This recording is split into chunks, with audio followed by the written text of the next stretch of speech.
Sejam bem-vindos a mais um vídeo do canal Transformai-vos. Eu sou Roberto Jancheves e hoje vamos falar sobre a segurança eterna do crente. Esse é o segundo passo da vida cristã para o novo convertido. E vamos começar com Romanos 5, verso 6. Mas antes de lermos o texto, deixe-me contar uma situação.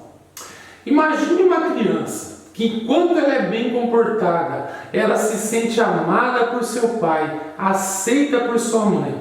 Mas no momento que ela erra, que ela faz alguma coisa que desagrada seus pais, o pai começa a ameaçá-la de que vai colocá-la para fora de casa, na rua, e que não será mais seu filho. Imagine os resultados de uma criação assim na vida dessa criança, vivendo no meio dessa insegurança. Quais seriam as sequelas na vida dessa criança? Medo. Impossível criar um relacionamento de amor. Impossível crescer num relacionamento assim. E tem muitas igrejas e muitas pessoas que dizem que o crente pode perder sua salvação. Se você não se comportar e viver de uma forma que não agrada a Deus, você pode perder sua salvação. Mas por outro lado, tem uma teologia que diz que você não pode perder sua salvação, mas você não pode ter certeza de que é salvo se não perseverar até o fim. Então, se a pessoa não perseverar, essa teologia vai dizer que essa pessoa nunca foi salva. E essa pessoa acaba numa situação pior do que aqueles que dizem que podem perder a salvação. Porque aqueles que dizem que podem perder a salvação, está tudo bem, porque depois eu posso recuperar a minha salvação. Então, nessa perspectiva que vive questionando a salvação das pessoas, ele mesmo não pode ter certeza de que ele é salvo. E existem muitas pessoas questionando sua própria salvação e também questionando a salvação de outras pessoas, porque eles não perceberam as marcas que eles acham que todo crente deve ter.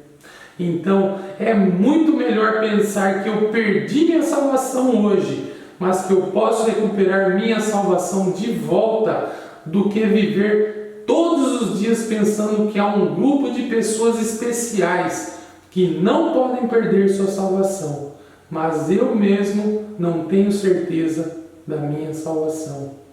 E o que eu quero afirmar é que nenhum dos dois grupos está certo. Não é dessa forma que Deus quer que nós vivamos. O que nós vamos estudar nesse trecho de Romanos 5, a partir do verso 6, é o segundo assunto que Paulo queria ensinar, a segurança eterna dos salvos. Isso é diferente da doutrina da perseverança dos santos, que diz que se você for crente de verdade, você vai perseverar até o fim, e você tem que perseverar até o fim para ser salvo. A segurança do salvo é como a história do filho pródigo. O filho pródigo, mesmo que ele estava no chiqueiro, mesmo que ele tenha gasto todo o dinheiro do seu pai com prostitutas e festas, mesmo assim, ele sabia que ele era filho e que poderia voltar para a casa do seu pai. E por isso ele teve coragem de se levantar e voltar para a casa do pai. Quando nós olhamos para esse trecho em Romanos 5, versos 6 a 11, podemos ver que existem duas divisões aqui. Nos 3 primeiros versículos, nós vemos nossa condição quando Deus nos salvou. E nos versículos seguintes, vai mostrar o que é que está assegurando a nossa salvação. Nesse trecho, Paulo vai usar 3 palavras para nos descrever antes da nossa salvação. Prestem atenção às 3 palavras. De fato, no devido tempo, quando ainda éramos fracos, Cristo morreu pelos ímpios. Dificilmente haverá alguém que morra por um justo, embora pelo homem bom, talvez alguém tenha coragem de morrer. Mas Deus demonstra seu amor por nós. Cristo morreu em nosso favor quando ainda éramos pecadores. Conseguiram identificar as 3 palavras? Fracos, ímpios e pecadores. Irmãos, vocês acham que pessoas fracas, ímpias e pecadoras merecem a salvação? Não, não merecem. Mas foi exatamente esse tipo de pessoa que Deus salvou. Paulo está descrevendo a condição dos romanos antes deles serem salvos. E Paulo vai dizer: vocês foram pessoas fracas, foram pessoas ímpias e pecadoras, mas Deus demonstra seu amor para conosco, quando nos salvou, mesmo sem merecermos a salvação. Irmãos, vocês não mereceram, e eu também não merecia a salvação. Somos salvos porque Deus, na sua grande misericórdia e no seu grande amor, nos salvou por meio de Jesus Cristo. E agora que Ele demonstrou que não merecíamos a salvação quando fomos salvos, quando nossa vida espiritual começou, vamos ler o versículo 9. Como agora fomos justificados por seu sangue, muito mais ainda, por meio dele seremos salvos da ira de Deus. Ele declara no início do versículo 9, como agora fomos justificados por seu sangue. Ele está dizendo que a questão da justificação está no passado. Fomos justificados, mas em qual base? O que é que nos justificou? O sangue, a propiciação da ira de Deus. Muito mais ainda, por meio dele, seremos salvos da ira de Deus. Vejam bem o que Paulo diz, muito mais. Mas por meio de quem seremos salvos da ira de Deus? Por meio de Jesus Cristo. Por meio do seu sangue nós fomos justificados e por meio dele seremos salvos da ira de Deus. Não é menos possível, é muito mais possível. E prestem atenção que não fala por meio de nossa perseverança, por meio de nossos méritos, por meio de nossa obediência, por meio de confessarmos nossos pecados.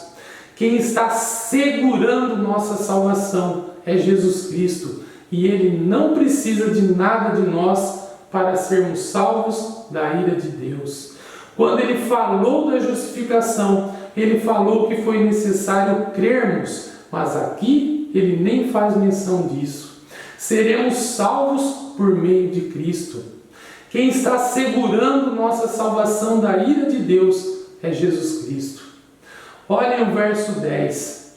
Se quando éramos inimigos de Deus, fomos reconciliados com Ele, mediante a morte de seu Filho, quanto mais agora, tendo sido reconciliados, seremos salvos por sua vida.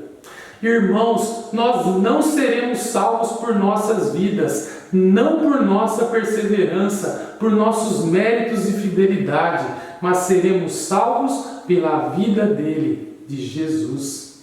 E nós podemos perguntar: como a vida de Cristo está garantindo nossa salvação? A vida dele está segurando nossa salvação, porque ele está vivo e na presença de Deus. E o que ele está fazendo na presença de Deus em nosso favor? Ele é o nosso advogado e está intercedendo em nosso favor. Então, quem está segurando nossa salvação não somos nós e o que fazemos, mas é a vida de Cristo. Paulo está dizendo que não merecemos nossa salvação, porque precisamos do sangue dele e precisamos da vida dele para continuarmos salvos. E nunca mereceremos a salvação. Você não mereceu, não merece e nunca vai merecer a salvação. Quem está segurando sua salvação não é você, é o Senhor Jesus Cristo. E é por isso que ele pode falar no versículo 9. Como agora fomos justificados por seu sangue, muito mais ainda seremos salvos da ira de Deus. Muito mais ainda. Verso 10. Se quando éramos inimigos de Deus, fomos reconciliados com Ele mediante a morte de seu Filho, quanto mais agora, tendo sido reconciliados, seremos salvos por sua vida. A questão agora é, por que Deus fez a salvação dessa forma?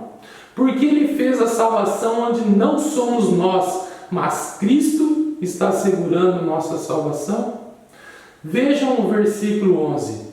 Não apenas isso, mas também nos gloriamos em Deus, por meio de nosso Senhor Jesus Cristo, mediante quem recebemos agora a reconciliação. Qual é a grande motivação nesse versículo 11 para a nossa salvação depender somente de Jesus Cristo? Resposta: para o único que seja glorificado seja Deus, nunca nós. Se dependesse de nós a segurança da salvação, quando chegássemos ao céu, de quem seria a glória? Quem vai merecer a glória? Somos nós. Porque através da nossa perseverança, por não pecarmos, perseveramos até o fim e fomos salvos. Mas ele não fala dessa forma, não fala que devemos perseverar até o fim.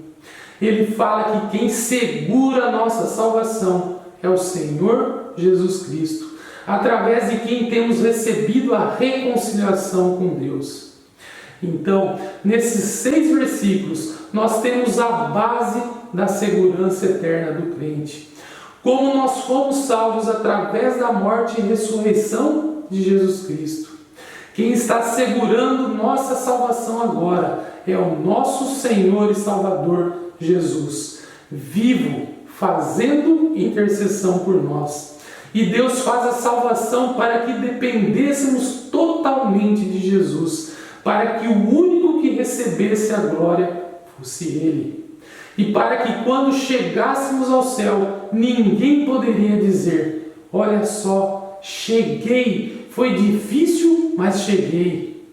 Quando chegarmos ao céu, vamos confessar que foi meramente pela graça do Senhor que fomos salvos. Vamos voltar para a história do filho.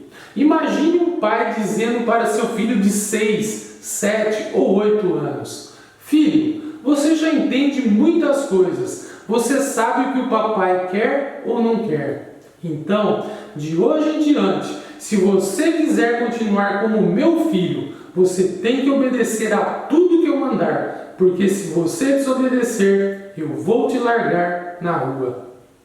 O que isso faria no coração da criança? É uma crueldade. Ou imagine um homem no dia do seu casamento, depois da festa e do momento íntimo com sua esposa.